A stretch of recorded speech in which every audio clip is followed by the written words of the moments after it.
I guess another option would be an all-duck game in Garantha. Everybody playing ducks in Garantha. That could be an interesting game.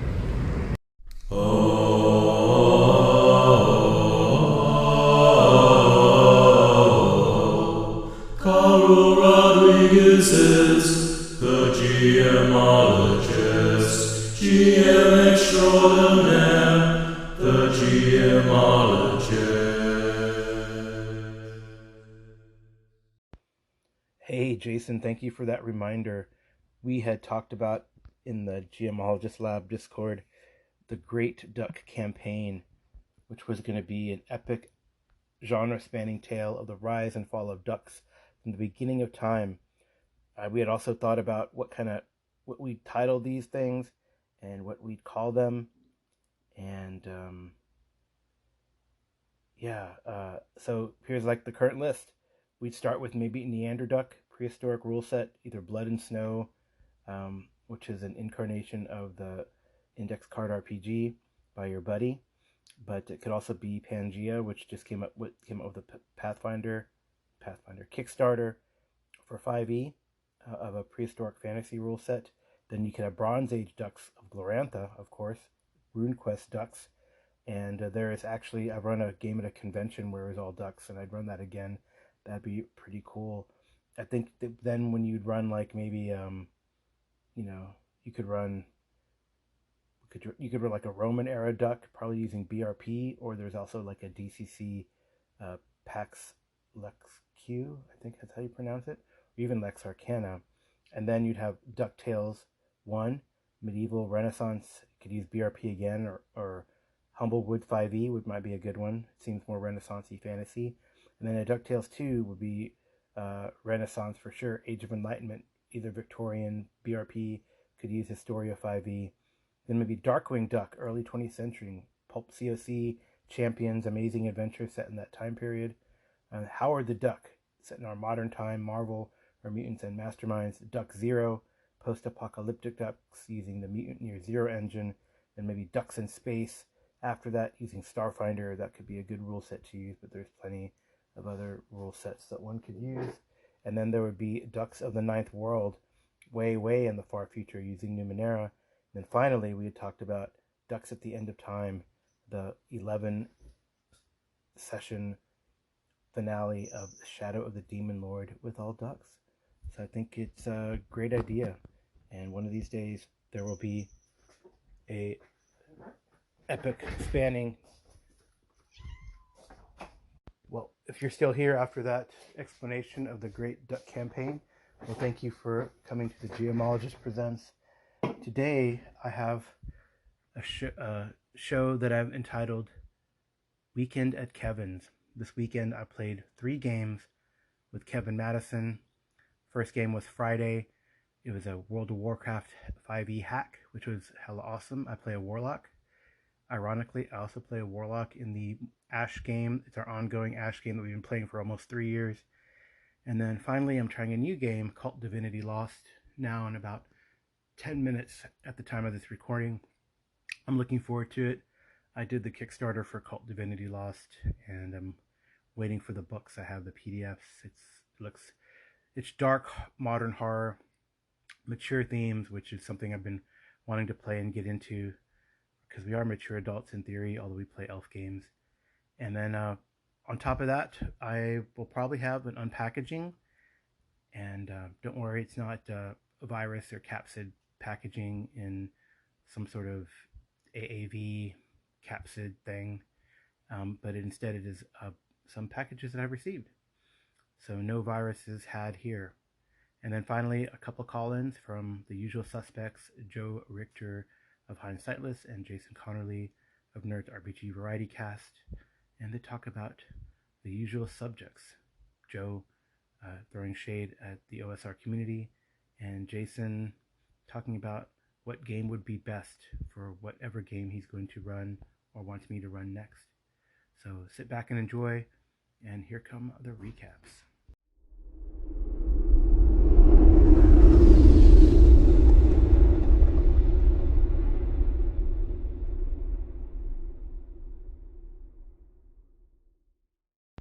The first game I played this weekend with Kevin Madison was the World of Warcraft 5e RPG. It is a fan-built hack, and it's called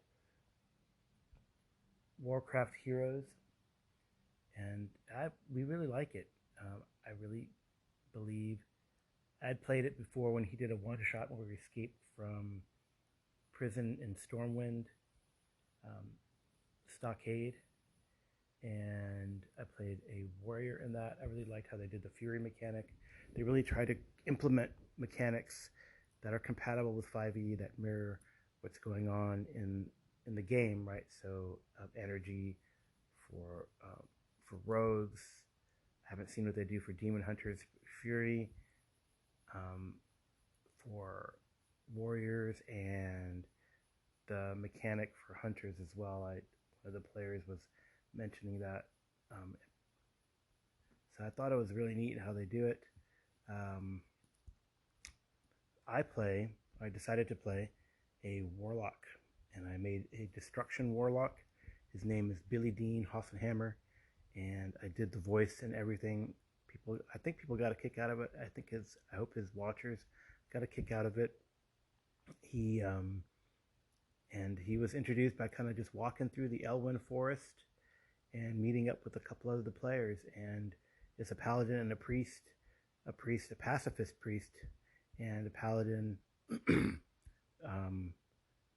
So it's pretty interesting that he's a demonologist, right? The warlocks are demonologists, and kind of like the crazy fringe elements, they do exist in the quote-unquote good places in Azeroth and World of Warcraft world, but they're on the fringe, and a lot of times you fight them in the game because they form cults of various elemental powers or demonic powers,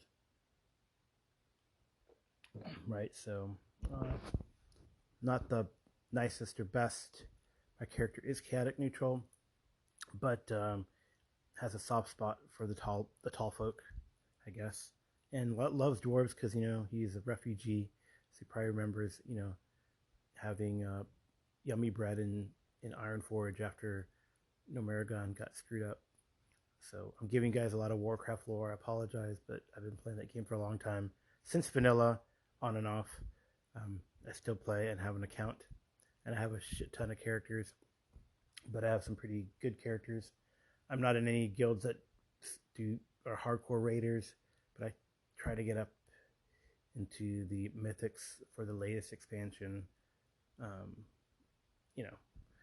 So my two mains are have level 220 gear, which is kind of cool. But if I were in a consistent raiding group, then they'd probably be higher.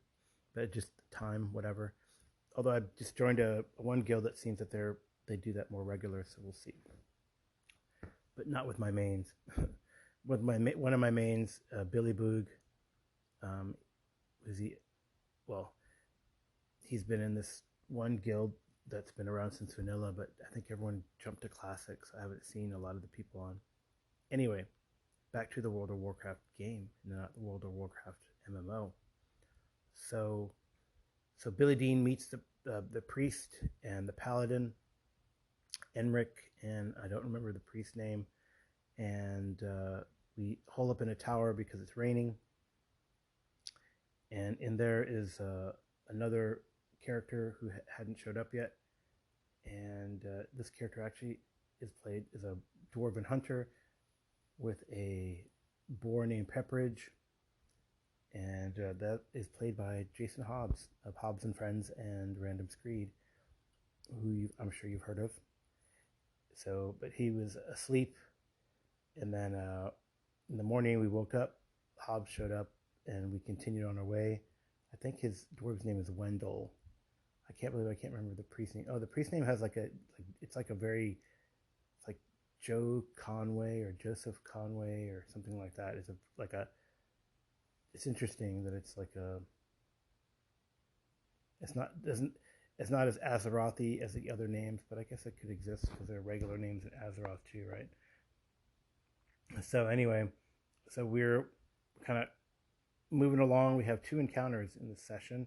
We're trying to get to Westfall for various purposes, I've decided that they're coming to Westfall for me to examine this old mage tower, explore this old mage tower, but they're going to Westfall to defeat this rogue element, gang, organized crime syndicate known as Defias, so who are very powerful and prevalent in Westfall. So yeah, we're heading there, and we'll see what happens. So anyway, we encounter this like traveling tinker. I have a lot of role playing fun with him. He's juggling. He's a juggler. He has these, those wooden juggle balls, and my character can create fire of something that's flammable. So I put him on the fire and try to watch him juggle. My character being silly and somewhat innocent, maybe not knowing if it's not really pranks. He doesn't even consider them pranks. But he just acts kind of almost like he's like a little kid. Mischievous, I guess. Mischievous is probably the best term. And I'm hoping that the other players get a kick out of it and it's not too annoying. But we'll see. We get some information about Westfall and what's going on, and we're on our way to Sentinel Hill, which is sort of the, I guess, good people type place where we can learn more about Defias and in my character's mind, in Billy Dean Hossenhammer's mind, the tower where that is. So we proceed, and Wendell goes up ahead and sees that there's a huge pack of gnolls, like a camp of gnolls up in the front, up on the wrong road, and they're waiting in ambush, probably for caravans or parties or whatever. So we decide, well, I think the idea was not to confront them because it would have been bad, but the idea is to try to skirt around them and avoid them. But my character has a brilliant plan to use his mechanical chicken. He has two little clockworks and a music box, and use the chicken to make a distraction. It does not go well. His Void Walker, KJ, seems to be the focus of attention, and the gnolls the pack goes after us, goes crazy. There's like 4 shamans in there. There's 2 brutes and a whole host of gnolls, and we do have some good firepower, but not against like a score of gnolls. And we do have to beat a retreat. We're fighting on this ridge, and KJ does a great job of holding the line while we try to escape, at least in my mind. Enrich helps him for a little bit, and they were able to finish off 1 brute, I believe, there. And then KJ is destroyed by lightning blast from the shamans, the gnoll shamans. Meanwhile, the rest of the players, so Unric and Billy Dean, are up on the ridge fighting back or holding the line, while Wendell and Joseph Conroy, or whatever the priest's name is, I'm just going to call him Joseph Conroy because it sounds right, but are down in the below the ridge trying to get out. But eventually the gnolls move forward, and then everyone becomes engaged, and Billy Dean nearly gets jacked up pretty bad. KJ is sent back to the void. Unrich does amazing and holds the line as a brute pursues us. At some point, Billy Dean has to fight against the brute and is getting beat up pretty dramatically until Einrich calls upon the paladin powers of Holy Light and smites the brute and destroys it. Meanwhile, Wendell and Pepperidge are fighting against these gnolls that are trying to flank us.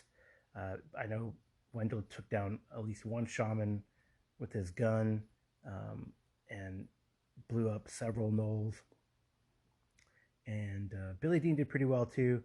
He casts fire and shadow, and there's this extra reaction that he can damage creatures in like a 10-foot radius or so around someone he's targeted with a fire or shadow spell. So that's pretty handy. It only is +3 damage right now because it's only level 3, but hope it will get better, and it could be pretty devastating. And at least it ticks, it damages creatures, right? It ticks them, which is kind of cool. So when we killed the second brute, and after a couple of the shamans were killed by ranged attacks, then they beat a retreat. The gnolls did, and Billy Dean took a parting shot and took out one gnoll that was trying to surround him and Enrich. And we survived. We bloodied their nose, but they bloodied ours. And now, not only has Billy Dean lost his mechanical chicken, but he's lost his only friend, KJ, who got destroyed and sent back to the void. And he's going to have to summon another KJ or Void Walker. So that was pretty fun. I loved the verse and the lore, and I'm totally going to get into it, and I hope Kevin will indulge me. So yeah, that's a World of Warcraft. I think it's called Mysteries in Westfall, and you can find it on the Dungeon Musings YouTube channel at a YouTube site near you. So, all right. That was pretty cool. Incidentally, it is an ongoing game that's supposed to take place every Friday. I know I won't be able to make it every Friday, but I do want to make as many as I can before the holidays come up. I have a couple travel days in December, so we'll see. And I hope it continues. I'd like to see Billy Dean increase in power.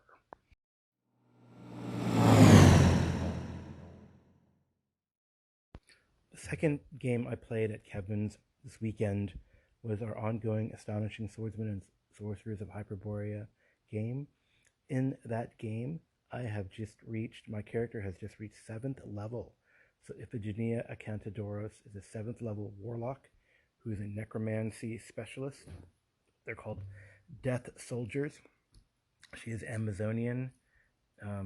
She is pretty badass and has lots of cool stuff. And we got a whole bunch of other cool stuff this time too, since we had killed the god thing Sebek, the crocodile god thing, and looted their treasure. It was pretty cool. So Iphigenia has upgraded her sword. It is now a +4 broadsword that she has called the Mindbender. It can cast Feeble Mind twice per day, which would be great against spellcasters. So we picked up where we left off at the temple. We kind of did a whole, went through the loot, distributed it up. We have stuff for other players who weren't there that we can distribute. It'll be more beneficial for them to have because we have lots of stuff. And we had things that we might give away, depending. So our task complete. So that we had received from both the Toad Skippers and the Terra Men. We destroyed this god. 2 of the Terra folk who had accompanied us were killed. So we wanted to get off this island, get back to the Toad Skippers, and eventually get to the Eyrie to talk to the Terra Men and tell them of their companion sacrifice. So we did accomplish that.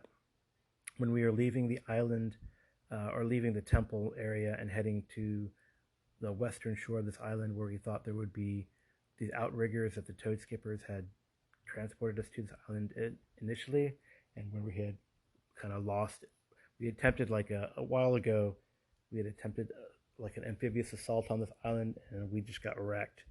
And that's how in the narrative all of our characters got scattered, and that's why it's kind of, we run into each other here and there, and then people come in and out, and I guess that works in the narrative.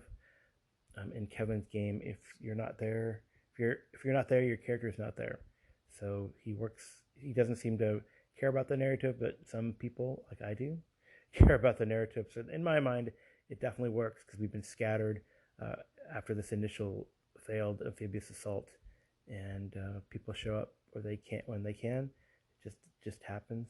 There's I want to say there are 6 or so regular players, I believe, but only 3 have generally been showing up recently, so I think we're gonna get back to it. Just people have been busy with work stuff and life stuff. So anyway, so as we're getting back to try to find these outriggers again, hopefully they haven't been destroyed.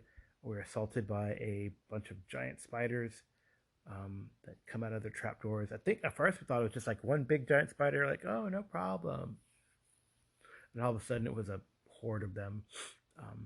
So it was pretty tenuous because they had a couple of us, when we got bitten, had failed our saving throws versus poison.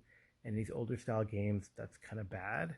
We do have a meta currency that Kevin provides called Astonishing Fortune to get rid of these, but we only have 3 because it's a pretty powerful meta currency, and we were only we kind of used them all in this fight.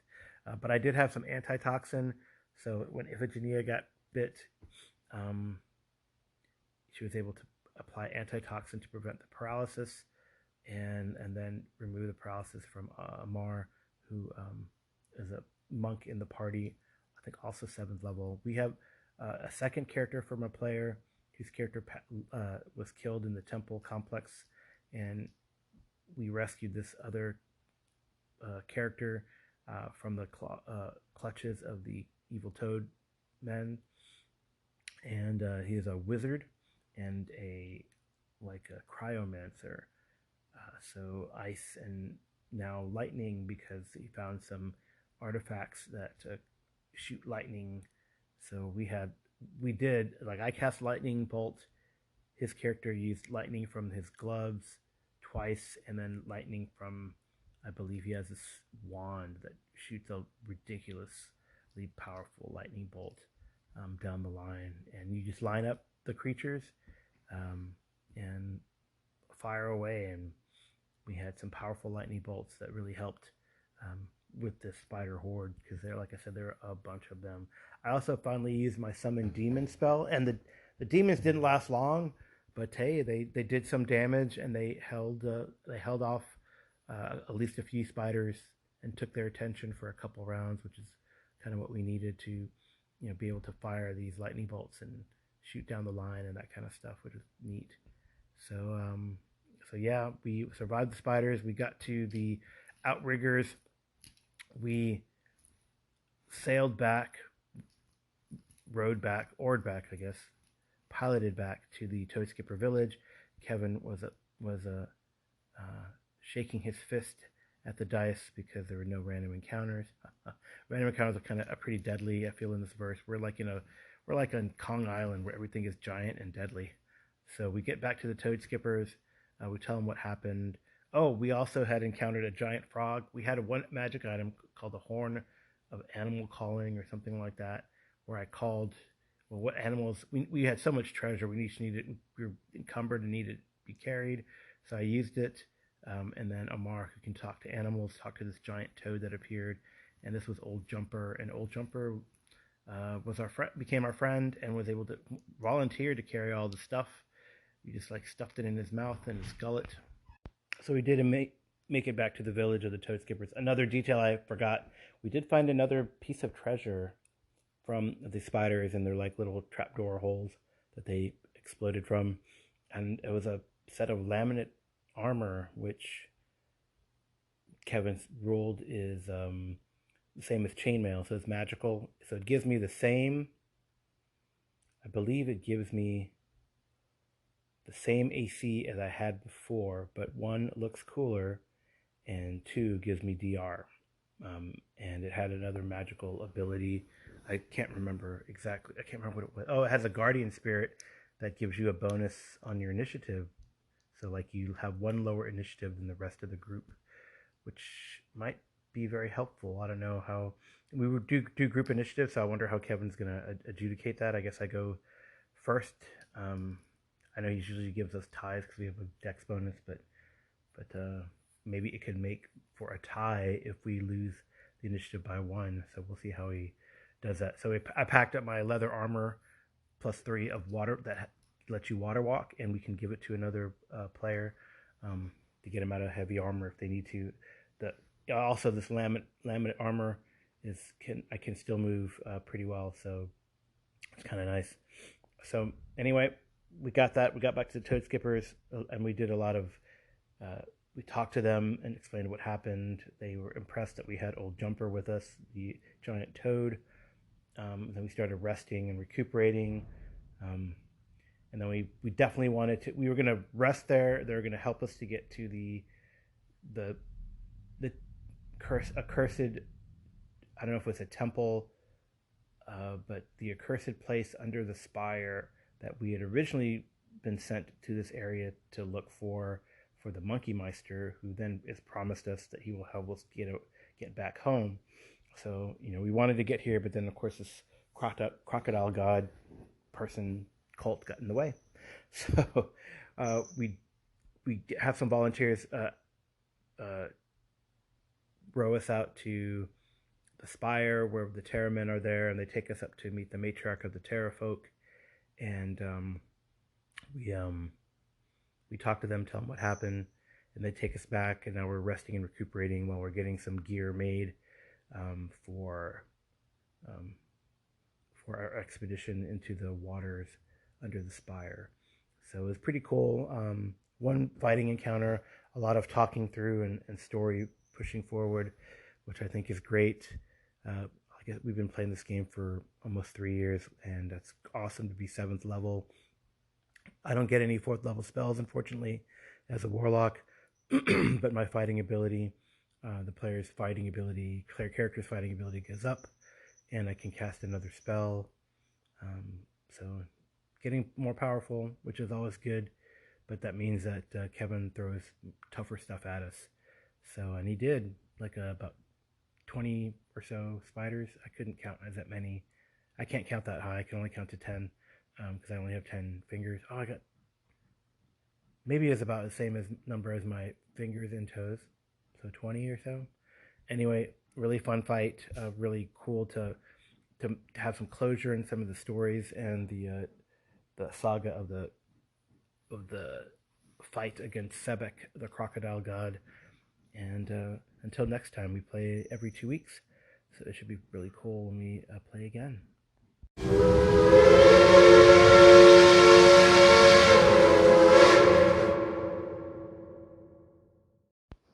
All right, the last game I played this weekend at Kevin's was a game of Cult Divinity Lost.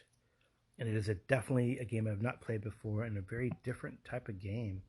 So what is Cult Divinity Lost? So it is a contemporary horror role-playing game. It was originally created by Gunilla Johnson and Michael Peterson, and it is published by Helmgast Publication, and it uses Powered by the Apocalypse to run.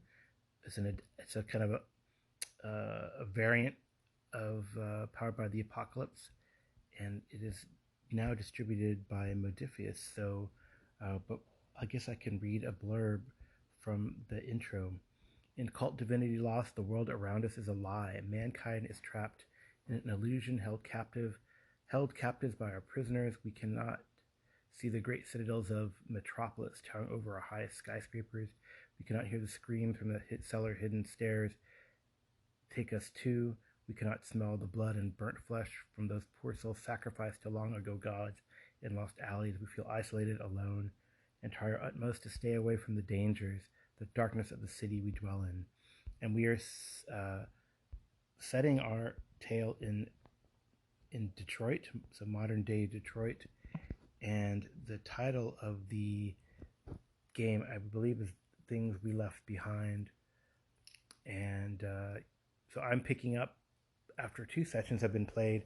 And the first part of the session was making my character, and it was a really cool and fun to make the character with the help of the other 2 players. It's something I've not done before, because we wanted to have common relationships, so we could it would it's definitely better than throwing myself in there and then randomly meeting. And we had common relationships that could get me involved into the game. So I made a character after listening to summaries of what had happened. I hitched on one of their contacts, which is a Madame Yavosky, a medium practicing somewhere in downtown Detroit. Has like card readings and divinations for people. My character, I made a fixer, a bookie named Joey Novak.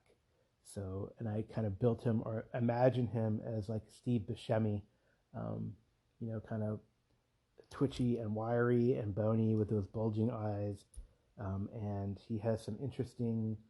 So we kind of have like his overall goal. So I felt he was like a victim of a crime, and he was beat up and left for dead, and somehow rescued, maybe by Madame Yavosky's people or friends of hers or someone who knew them, or I built a relationship between her and my most meaningful relationship, which is my aunt Maria.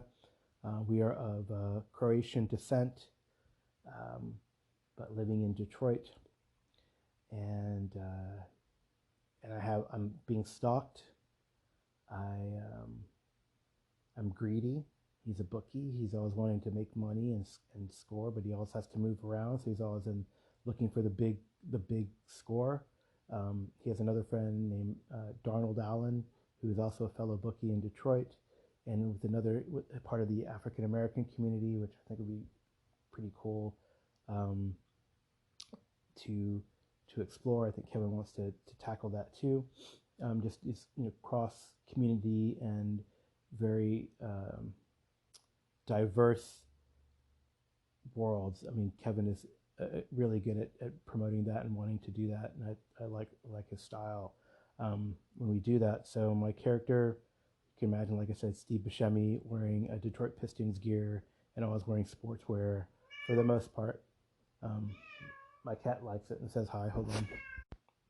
So so you give him he has a sixth sense, and that's probably how Madame Yavosky knew him. We did like a flashback scene when he was a little kid, and he saw like a guy running a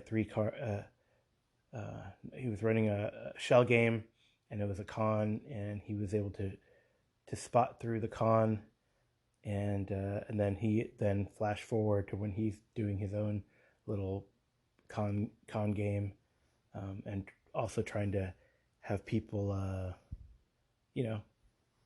bet on sports, because that's the thing. I told Kevin it was my excuse to talk about sports in the game, so I'm going to definitely double down on his being a fan of Detroit sports ball, pining about the suckiness of the Lions. I apologize to any Lions fans out there, but loving and the nostalgia of the Isaiah Thomas and Grant Hill years for the Detroit Pistons, and of course the Red Storm. I can't wait to talk about my team, the Detroit Red Wings, so I'm gonna love that. So it should be pretty cool to do, to add some comic relief in a very tense world. The other two characters are playing an FBI agent, and it sounds like a drifter who has lost his memory, and there's a really cool connection somehow to the places of the former Yugoslavia. Sarajevo has been mentioned. Other Eastern European locales have been mentioned, so I think it's pretty neat. One character definitely has some sort of, and we're not like the weird is not like the focus. It's in the background, and it's like a build up, which I think is really neat. And the focus is on character generation and relationships.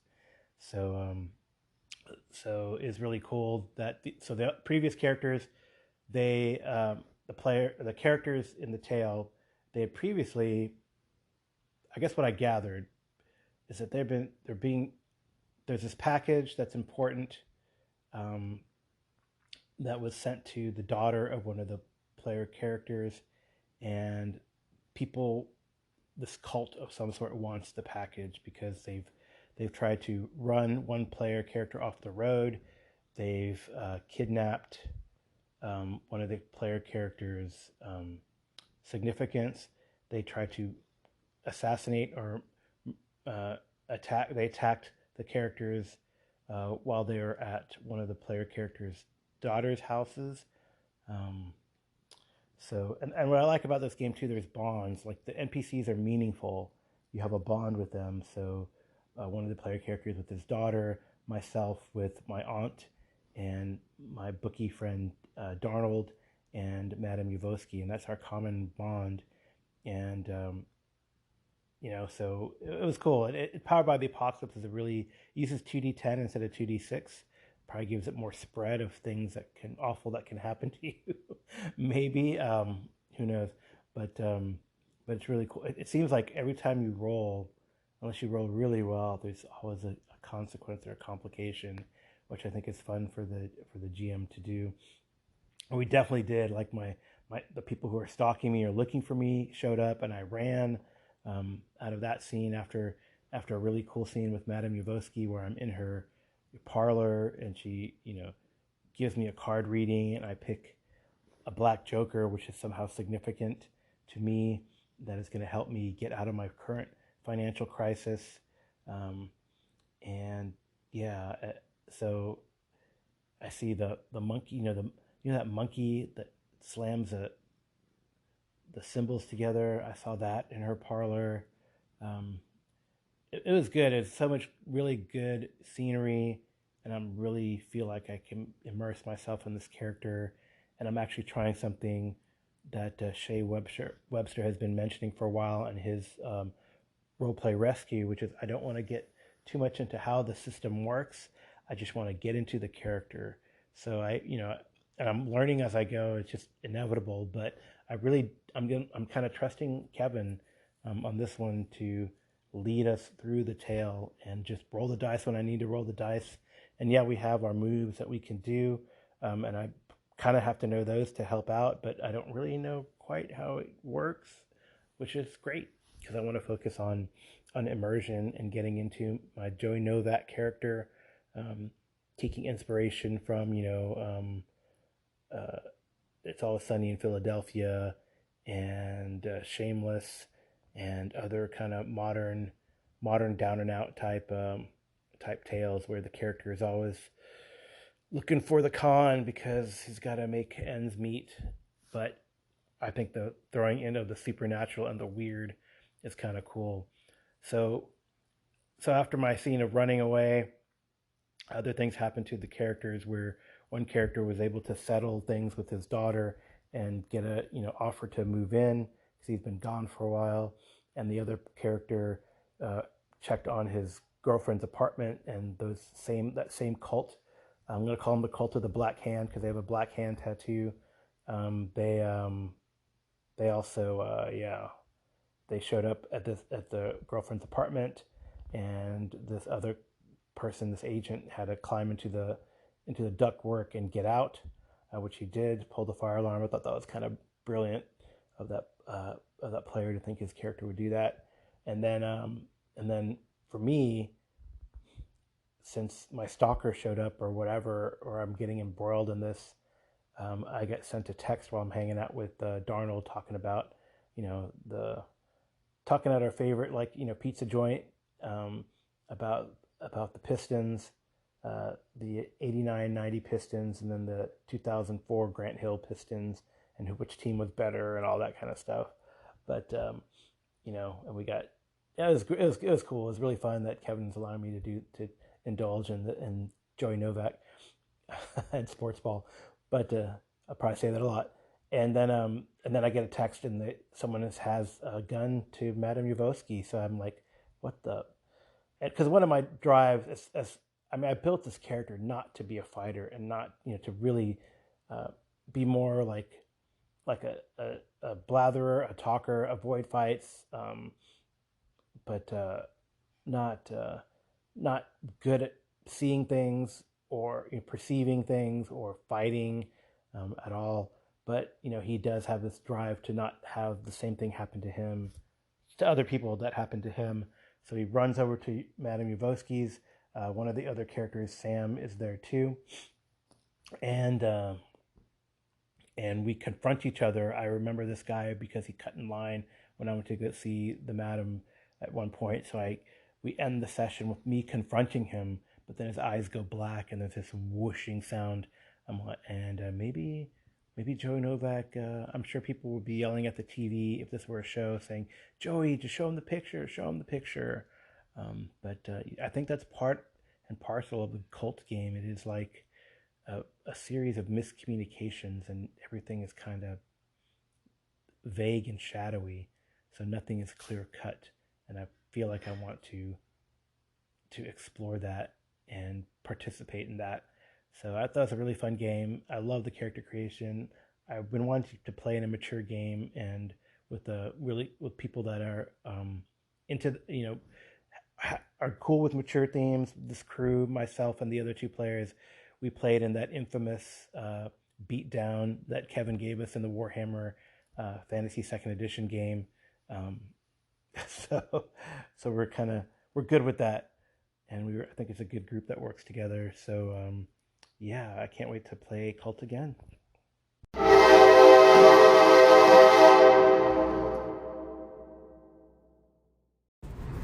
Hey, Carl, Jason here.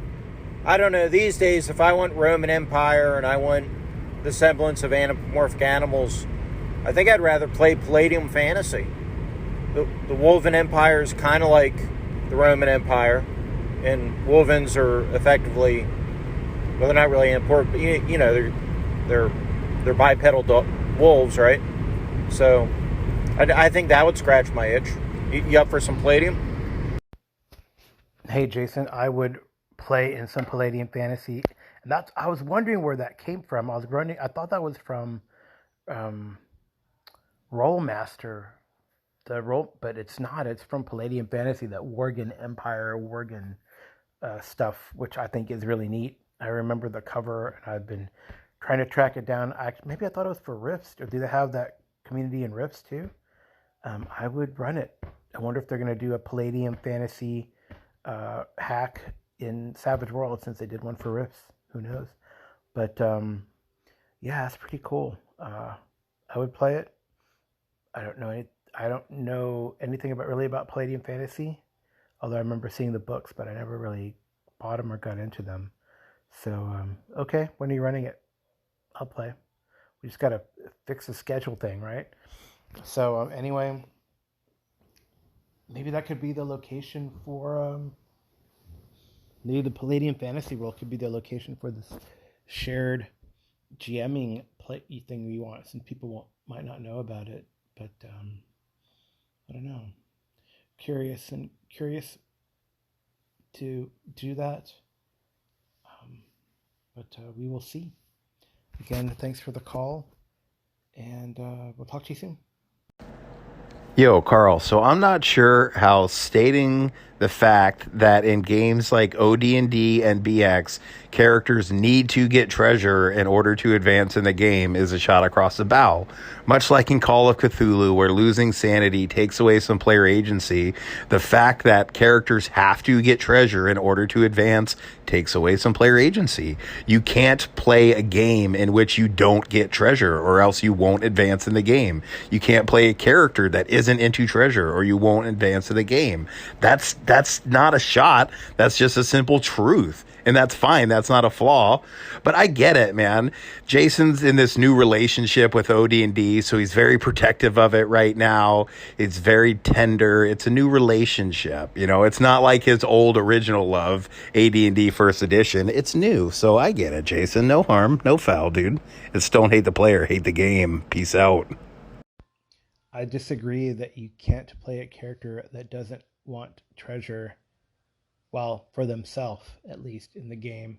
So if you play like a paladin or a priest, I think what I've done in the past is I've donated everything except for subsistence to the local temple as a paladin or a priest of a particular god. So the money and the wealth is not for the player character, but for their institution. But I guess you're still motivated to get money, even if not for yourself.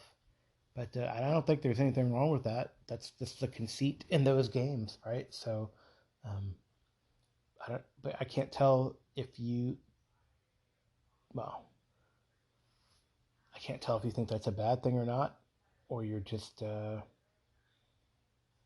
how else would you do it? Do you like it or not? I know you've asked questions about treasure and XP, and I know they did away with that, right? I think circa, like in AD&D Second Edition, there was more XP for monsters, I recall, and they had like a set XP for monsters, and it was higher. Was it second edition where they got rid of XP for gold? Let me look. It seems like actually the designers wrote in second edition, you get gold for XP if gold is spent in a character appropriate way. For example, clerics donating to a temple, barbarians carousing, etc. So I don't know. Definitely by three third edition incarnations, there was no XP for gold, really. So, and remember, you had to, I think, spend XP to create magic items as well. But I don't know. It's an ongoing debate. XP for gold, yay or nay? They definitely have taken away sort of this magic-rich economy in 5e compared to other places. You can't go to the old magic shop and buy your +5 Holy Avenger with hundreds of thousands of gold pieces. I feel like that's what players kind of did. So I was reading some commentary trying to research your question here, and it seems like there was this idea that you would have an end game, a domain play style end game in D&D, and you'd start creating fortifications and strongholds and at 9th level, etc. But then I think the comment for most players just didn't want to do that. They would just accumulate their wealth to buy the cool gear, to go into the next harder dungeon, to kill more stuff, and take their gold and accumulate more wealth, and not really into the domain play, which I think is what was intended. And I think you have to, in my experience, what you have to do is incorporate domain play into the campaign early on. And I've done the best with that in my Broken Lands game, because the characters sort of established a stronghold early on, because I was sort of part of it. Eke out your own territory as a warlord in this Broken Lands place. Also, in my other incarnation of the Broken Lands, where it was more city-based, I kind of had faction play, which is similar to domain play, but the characters have, broken some local gangs, destroyed some rivals, made some alliances, and now they have their own. They kind of have like the hideout. They took over the hideout, which is the old abandoned keep that a particular gang has. So in the city, so I think you gotta do it often and motivate them often, so that they get in the habit of spending their money, not make it sort of an end game. That's my opinion, but it works, and it worked for a while in the Broken Lands game, which went on for about 2 years. So I'd love to pick it back up again. I just need the right players, but we'll see. And I will talk to you soon. Thanks for the call, Joe Richter. And now for a quick unpackaging. I can't find Anvil, so I guess I'm using my little pocket knife that I have. It's not a big giant one, a cool one like Jason and others might have. It's just a small Columbia pocket knife. I have 3 packages. One is box-like, the other 2 are just like envelopes. And this first one is, it was 8.5 by 6. It's from Cobalt Press. So it has like a easy open perforation. Maybe I won't have to use the pocket knife. Did not have to use a pocket knife. And it is the latest issue of Warlock. Warlock number 29, a planar bestiary. It has a cover of some sort of weird tentacle creature with lots of eyes and a jagged mouth, but it doesn't have tentacles over on top of its head like a beholder would. I think they're the Ahu Nixta, hive mind of the concordant chronosphere. Then they have Is Ravenous Angels of Undeath and Yugoloth. Oh, I like Yugoloth. Vinters of the Suffering. So 3 different articles in here. I always like their black and white illustrations. They're very cool. This is like a little fanzine through the Patreon that they publish intermittently, maybe quarterly. It's usually about 32 pages and always has really good stuff. They also do like a series, not just of the Warlock, but also like adventures that they put out. So it's pretty interesting. Ooh, they have a Kiloth. It's a cool looking. It says tiny themed. Interesting. So it's a 4-hit dice creature. That looks pretty small. Oh, it's like it could be like the equivalent of an imp. Perched upon its master's shoulder, this creature's vaguely humanoid body is wasted and unnaturally thin, covered in glossy, translucent flesh like smoky quartz. So, pretty cool. They have new Yugoloths you can use, which is pretty nice. Yeah. Supported, like it says on the back, supported by Patreons. This is their Patreon zine, which is kind of neat. The second package I have is a little bigger. It is 9.5 by 7, and it is from Minneapolis, Minnesota. So I have an idea what this might be. It is from R. Christensen. So thank you, Rob. I'm going to open this. It is labeled Fragile, but it's not a lamp. And this is my Mitter zine that I won in the drawing from Rob RC down in a heap. On his contest, Mitter zine, more green for your game. It's issue number 4, and I like this issue because it had an adventure that said a Goman vampire in London. So a new city location for Great London by Gary Dawkins. So that's one of the reasons I got it.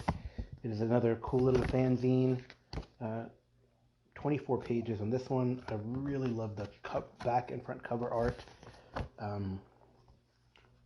So welcome to issue 4. Meet the Midderlanders. Haven Gazette. The Vampire in London. Pretty cool. It's like a little adventure locale. Takes up most of it. A random table as well. New monsters, very nice. And a new class, the Serpentist, that you can do. So yeah, it's pretty cool. I guess they're affinity for serpents.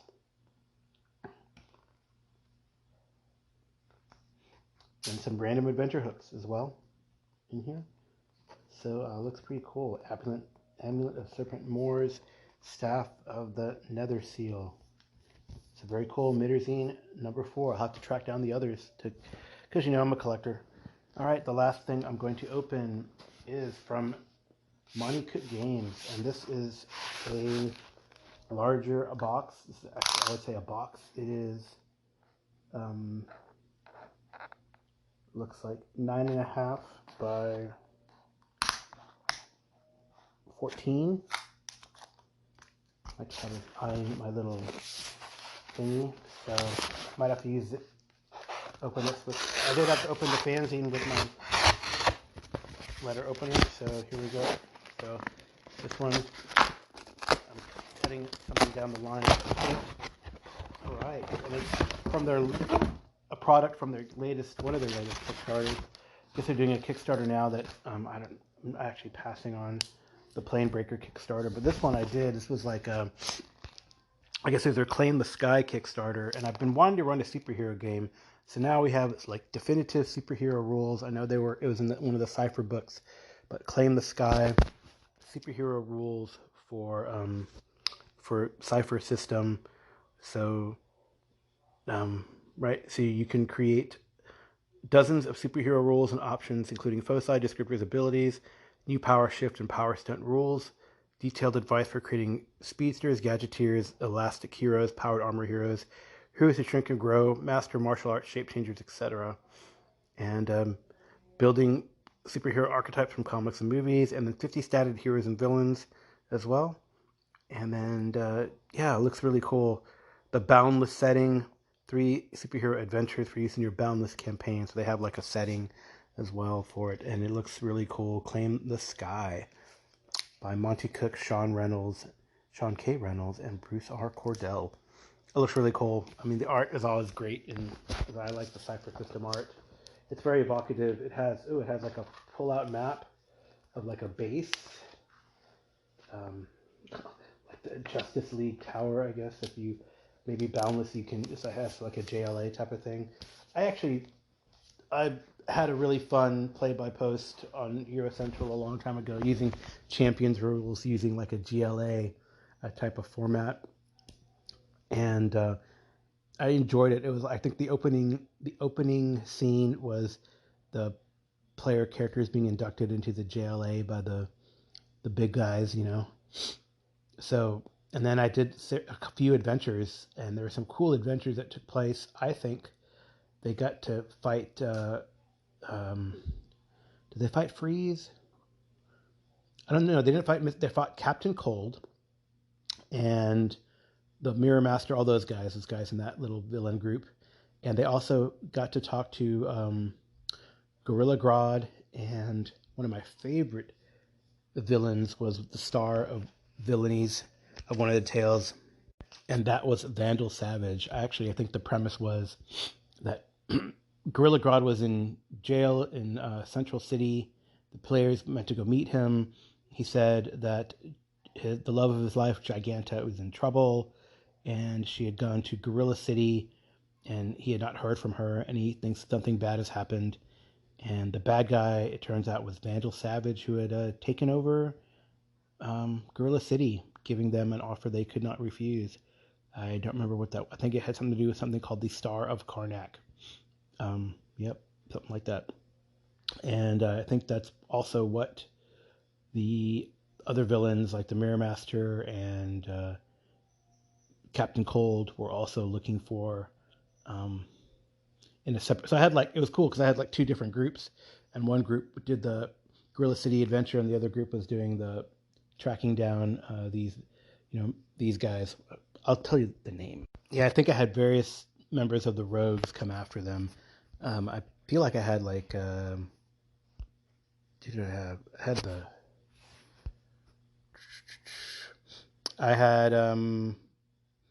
because I guess maybe Flash was their contact, it seems, because these are Flash villains, right? So Captain Cold, Mirror Master. I think I had who else did I have? Either Trickster or no, not. Maybe I did have Trickster. Maybe Heatwave. Not sure. I can't remember what other villain I had with them. So, but it was fun to do, and I really enjoyed it, running it. And I'd like to run another superhero game, whether it's in the DC verse or other Champions verse, this Boundless verse. I have to look through it and see if it's interesting or not. But yeah, I don't know. That'd be a fun discussion to have. Would you want to run like a dark, what do they call it?